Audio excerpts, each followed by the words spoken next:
What's up guys, welcome back to my YouTube channel. So guys, in this video I'm going to show you how to fix iPhone slow after iOS 16 update. So guys, let's get started this video without wasting any time. So guys, I have some simple solutions to fix this issue. So guys, the first solution is force restart your iPhone and iPad. So guys, for the force restart, tap on power button, volume up and volume down at the same time for 15 seconds when Apple logo appears. So after force restarting your iPhone, so the next solution is clean up your iOS device. So for the cleanup, tap on settings, tap on general, tap on iPhone storage. So guys, check your iPhone storage. If your storage is full, so clean your iPhone storage. So after this, so guys, the next solution is reset all settings on your iPhone.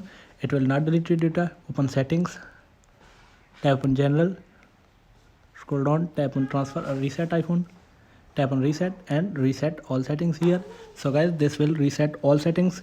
No data or media will be deleted from your iPhone. So tap on reset. So after resetting your settings, so the next solution is update software on your iOS device.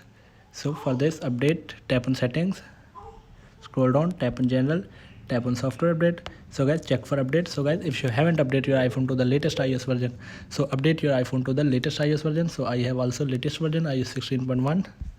So guys, here are the some simple solutions to fix your iPhone slow issue on your iPhone or iPad. So guys, thanks for watching this video. Please like, share and subscribe. Thank you guys. See you in the next video. Thank you.